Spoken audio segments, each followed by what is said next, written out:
Bonjour à tous, salut les éveillés, bienvenue sur Wake Up TV. Aujourd'hui une vidéo un peu particulière où on va parler du coup des armes à feu dans le survivalisme. Comme je vous avais expliqué dans la vidéo d'avant, on distingue bien les deux. Pourquoi? Parce que du coup ça va créer un amalgame et on n'aime pas ça les amalgames. L'utilisation des armes à feu dans le cadre sportif, du coup ça a un objectif, c'est de devenir un bon tireur, faire des bons cartons, etc. Et les armes à feu dans le survivalisme en général, c'est un autre aspect. Ça va être un aspect plus de défense personnelle ou alors de chasse, etc. On n'est pas du tout dans le même optique. Donc je voulais bien différencier ces trucs pour pas qu'il y ait d'amalgame. Ce qu'il faut savoir dans les armes, dans le survivalisme, c'est qu'il y a des vidéos qui pullulent sur internet en train de dire oui, la meilleure arme. En gros, ils vous expliquent c'est quoi la meilleure arme pour être survivalisme ou pour survivre à n'importe quoi. Déjà, ces vidéos-là, vous allez rayer du coup de votre cerveau. Parce que pour moi, c'est de la pipe, tout ça, c'est n'importe quoi. Moi, je préfère vous le dire direct. J'étais gros consommateur de ces vidéos-là. Et en fait, finalement, je me suis rendu compte que je regardais plus pour l'aspect fun du truc. L'aspect fun du tir, en disant, ouais, le mec, il va dégommer des grosses oranges, des gros pastèques et tout, etc. Bon, c'est marrant et tout, c'est fun, il fait des tirs sur les trucs. Mais concrètement, dans une théorie vraiment... dans du réalisme pur et dur, ces vidéos-là vous apportent rien de concret en fait. Pourquoi? Parce qu'elles ont tendance en fait à vous faire croire que si vous avez l'arme qu'on vous dit d'avoir parce que c'est la meilleure arme, ça va du coup vous rendre meilleur en fait. Vous allez devenir du coup incapable d'affronter n'importe quoi. C'est de la pipe, tout ça c'est de la connerie. La meilleure arme pour votre survie, si jamais il y a une couille, si jamais il y a un effondrement, si jamais il y a une invasion de zombies, allez, on est parti dans des délires, c'est celle que vous avez chez vous, avec les munitions qui correspondent à votre arme. Point. Le débat, il est clos. Savoir pourquoi telle munition fait plus de mal qu'une autre, savoir pourquoi celle-là tape à 600 mètres plutôt que celle-là qui tape à 300 mètres, franchement, à un niveau où en fait vous êtes livré à vous-même et que vous devez vous défendre, etc., on s'en bat les couilles. Faut être clair et net, je préfère vous parler comme ça.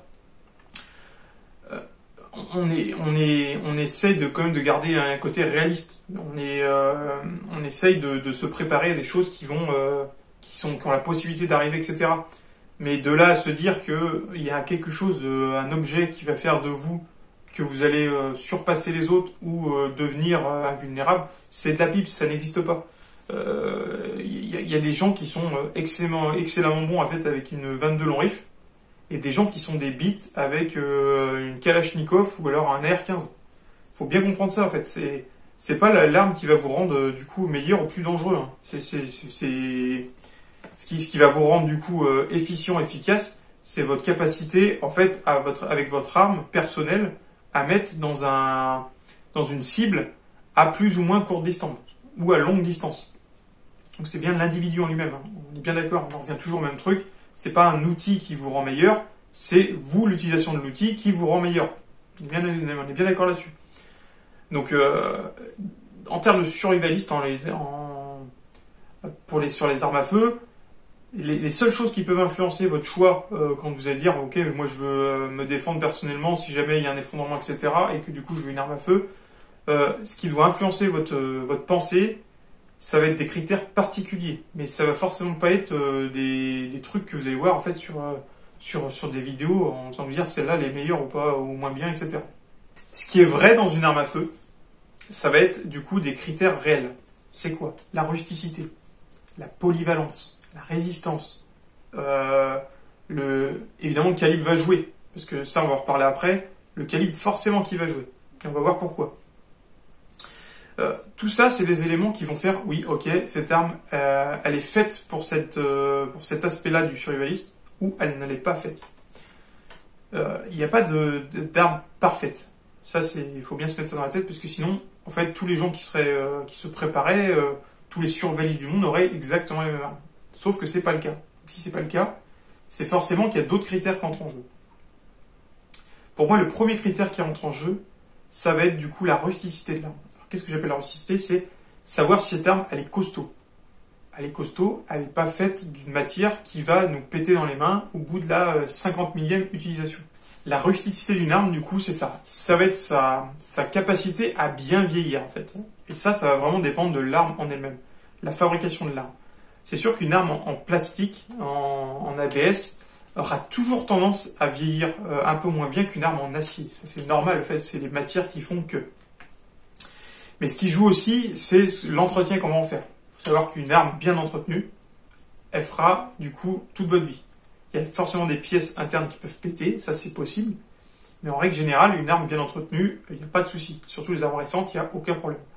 Forcément, les armes en acier vont être plus destinées à durer dans le temps. Évidemment, l'acier dure plus longtemps que l'ABS ou que le plastique. Mais ça va vraiment dépendre de l'entretien. Il faut vraiment que l'arme soit bien entretenue. Un autre critère qui va jouer, c'est la polyvalence. Alors, il faut bien se mettre dans la tête qu'on n'est pas dans un jeu vidéo. Et ça, je reviendrai, le syndrome du jeu vidéo, c'est les gens en fait qui pensent qu'en fait, en jouant à des jeux vidéo, en regardant des films, etc., ils acquièrent en fait de l'expérience dans quelque chose qui pourrait se passer dans la vie réelle, en termes d'effondrement, résilience, etc. Ça, c'est de la pipe aussi. Faut pas croire. Ce que vous voyez dans les jeux vidéo, c'est du jeu vidéo. Ce que vous voyez dans les films, c'est du film. La réalité, ça n'a rien à voir. Donc ce qu'on voit souvent dans les jeux vidéo, c'est du coup que certaines armes, imaginons, ont plus de dégâts que d'autres. En fait, dans la théorie, c'est vrai. Une arme, en fait, imaginons un calibre 12, vous avez beau prendre la majorité des cartouches en calibre 12, vous pouvez prendre de la chevrotine, etc. Évidemment, si c'est capable de coucher un chevreuil, c'est capable de coucher un être humain. On est bien d'accord là-dessus. Et du coup, des gens disent, oui, mais du coup, je tire sur une 22, je suis obligé de tirer 50 cartouches de 22 sur un chevreuil pour le coucher. C'est pas forcément exact. En fait, la calibre 22, il a un pouvoir de moins vulnérant parce que du coup, la cartouche étant plus petite, on a moins de chances de toucher un organe vital et du coup de sécher l'animal. Mais si vous mettiez un tir de 22 en pleine tête du chevreuil, ça reviendrait exactement la même chose que si vous mettiez un tir de 308 dans la tête du chevreuil. On y revient, c'est la vulnérabilité du projectile. C'est la capacité du projectile à transmettre de l'énergie à la cible. Donc forcément, plus l'ogive va être grosse, plus elle va causer des dégâts. Ça, on est d'accord. Maintenant, ce qu'il faut savoir, c'est que si vous tirez la plus grosse cartouche la plus grosse cartouche de l'humanité et que vous la tirez à côté de votre cible, c'est peanuts. Tandis qu'un mec qui va tirer une balle de 22 en pleine tête d'un individu, le gars il est fini, quoi. C'est terminé, il s'écroule et c'est terminé. Donc il y a cet aspect-là qu'on un peu discutable en train de se dire oui mais on privilégiera plus une cartouche qu'un autre. C'est pas vraiment exact. On va privilégier des cartouches pour une seule et bonne raison, c'est la résilience. La résilience c'est quoi? C'est, imaginons, dans une société qui s'est complètement effondrée, où vous allez devoir en fait chercher du coup pour vous nourrir, etc. On est vraiment dans un aspect vraiment très sombre de l'effondrement. C'est-à-dire qu'en fait, c'est vraiment tout le monde est livré à eux-mêmes. Voilà, je me remets le contexte. Il y a plus de loi, il y a plus de police, il y a plus d'État, il y a plus rien. Donc, quand vous allez choisir votre arme, on va se dire, ok, si je prends un calibre qui est un peu exotique, c'est-à-dire qui n'est pas vraiment connu, qui n'est pas vraiment disponible, etc. Il faut savoir qu'une chose, c'est que plus le temps va passer, moins vous allez avoir de cartouches. On est d'accord? Parce que vous allez vous en servir. Donc au bout d'un moment, il va falloir ravitailler ces cartouches. Si du coup, votre calibre est trop exotique, vous n'en trouverez pas des cartouches. Vous aurez beau aller chez le voisin, faire 100 km, vous ne le trouverez pas. Donc cet aspect-là, pour le choix du cartouche, pour le choix du calibre en lui-même, c'est là qu'on va en venir en fait. Parce que les armes les munitions les plus disponibles, ce qu'il faut savoir en France, c'est le calibre 12 et le 22 long rifle. Donc ça donne déjà un ordre d'idée de savoir si vous deviez choisir une arme, la résilience qu'elle aurait par rapport aux cartouches. Et bien on s'orienterait plus vers du calibre 12 et du 22 long rifle. Alors, après, évidemment, on peut parler d'un autre aspect, ça va être tout ce qui va être du rechargement. Donc, ce qui est derrière moi, en disant, écoutez, moi, ma stratégie, c'est de refaire des cartouches si jamais il y a quelque chose. Donc ça, c'est possible, c'est une réflexion à avoir, mais ça, c'est un autre aspect, du coup. La deuxième chose à savoir, en fait, quand vous choisissez ce type d'arme, c'est l'utilisation première que vous allez en faire. Et moi, ce qui me pose un souci, c'est Dans votre idée de départ, déjà direct, vous dites, moi ça va être du coup pour en gros tirer sur d'autres individus. C'est très tendancieux comme réflexion. Parce que votre objectif de départ, c'est pas de tirer sur d'autres individus, on est bien d'accord. C'est de vous défendre. Et on peut pas mettre toute sa stratégie de survie. On peut pas mettre toute sa stratégie de survie sur le fait de vouloir en gros dégommer la bonne personne qui va se présenter. C'est pas réaliste en fait. C'est pas dans cette démarche-là les armes à feu générales. C'est pour de la défense personnelle. C'est pour ça qu'on s'oriente plus généralement vers un calibre 12. Pourquoi? Parce que le calibre 12, vous allez pouvoir chasser avec. C'est ça l'aspect premier en fait. On va pouvoir utiliser du coup une cartouche qui va être adaptée au gibier. Donc vous allez pouvoir chasser du petit gibier jusqu'au gros gibier. Et évidemment, si c'est capable de dégommer un gros gibier, c'est capable de dégommer un être humain si jamais vous devez vous défendre. Et on en revient toujours au même truc, c'est de la défense. On n'est pas là en train d'expliquer, en train de dire faites une multitude de munitions, achetez des fusils d'assaut, des armes, voilà, pour dégommer les individus. Ça fonctionnera pas comme ça, il faut être réaliste. Le jour au fait où il y a vraiment des communautés installées dans une situation dégradée, dans un effondrement vraiment pur et dur, qui vont venir attaquer d'autres communautés, mais il va se passer des années avant que ça arrive. Et on sera plus du tout dans le même contexte. On aura sorti vraiment de quelque chose. Donc ce sera une autre stratégie qu'il faudra adapter. La stratégie de base, c'est de la défense. Ou de la chasse. De toute façon, l'arme sera polyvalente pour les deux. C'est pour ça qu'on va plus s'orienter vers un calibre 12. Alors, il y en a des gens qui vont vous dire, oui, du coup, moi je m'oriente plus vers un calibre d'assaut et tout ça, etc. Ok.